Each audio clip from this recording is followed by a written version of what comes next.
Hey guys, this is your boy E White with Dark Horse Coins. Hope you're having a wonderful day. So I want to talk about supply and demand, especially when it comes to SHIB coin. So of course we all know that with SHIB, there are only a few wallets out there that hold a large percentage of the coin. So what typically happens, you got to understand the law of supply and demand, and that's very important in anything that you do in life. So for instance, so like if you take a large demand with limited supply, it's going to increase the price. And then if you have a large supply with low demand, it's going to decrease the price. So of course, you already know what happened in 2017-18 when the cryptocurrency market just went on a ridiculous run up, right? And then it dropped significantly. And that scares a lot of people, which for good reason. I can understand that. But you also got to understand it's really a supply demand issue. So essentially what happens is when the price gets so high up, what happens is if the demand decreases, okay, meaning that there's not a lot of people coming in buying at that particular price, what happens is the price has to begin to start dropping to try to attract more buyers to come into the market. All right, and that is why you see sometimes the price will drop, it is stabilized. That means that enough people came into the market and stabilized it and bought, okay? That means that it found some form of support, okay? And this is why it can range back and forth within a particular range. It's because you have a distribution of supply and demand, right?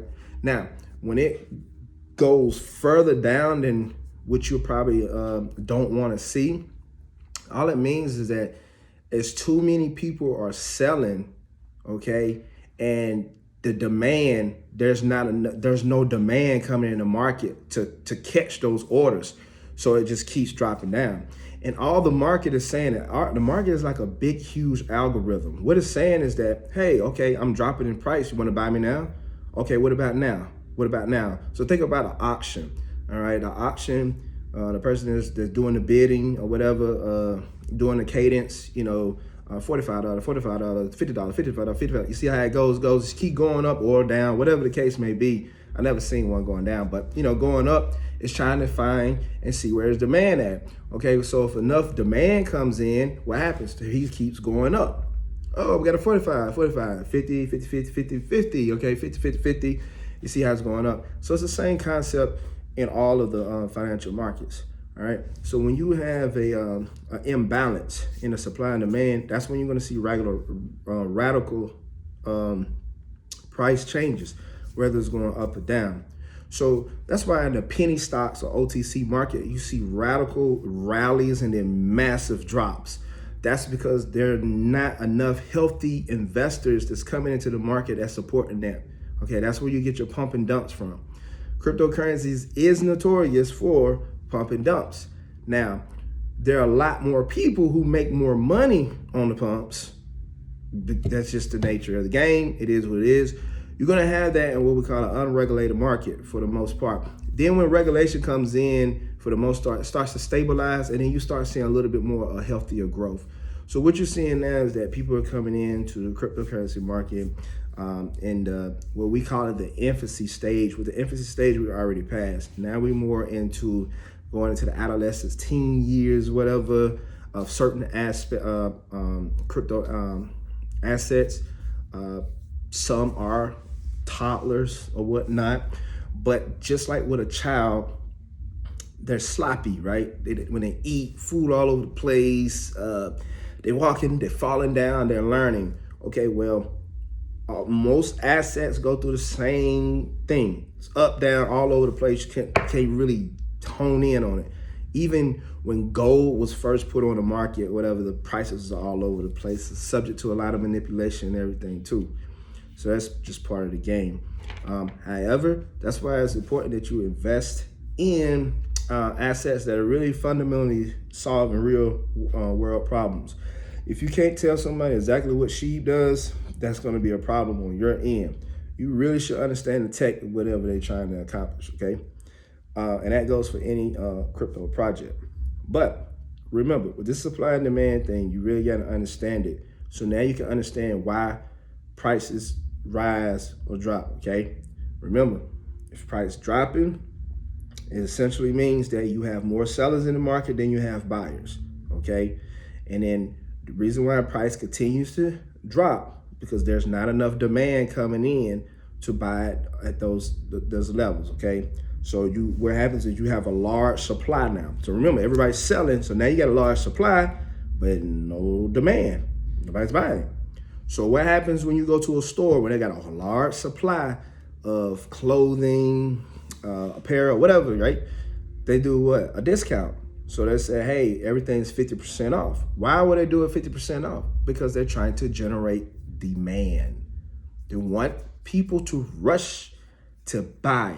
So that is why you see a lot of sales in stores where they could get people to rush in, and then now we can get a jolt in revenue through demand. So they think that it can make it on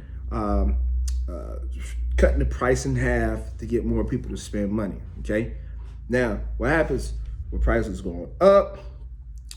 It's not enough supply, okay? Reason why is everybody's buying it up. So everybody's buying up supply. In order for me to get you to sell what I want, because I don't have it, the supply is limited, the price has to increase to entice you to sell.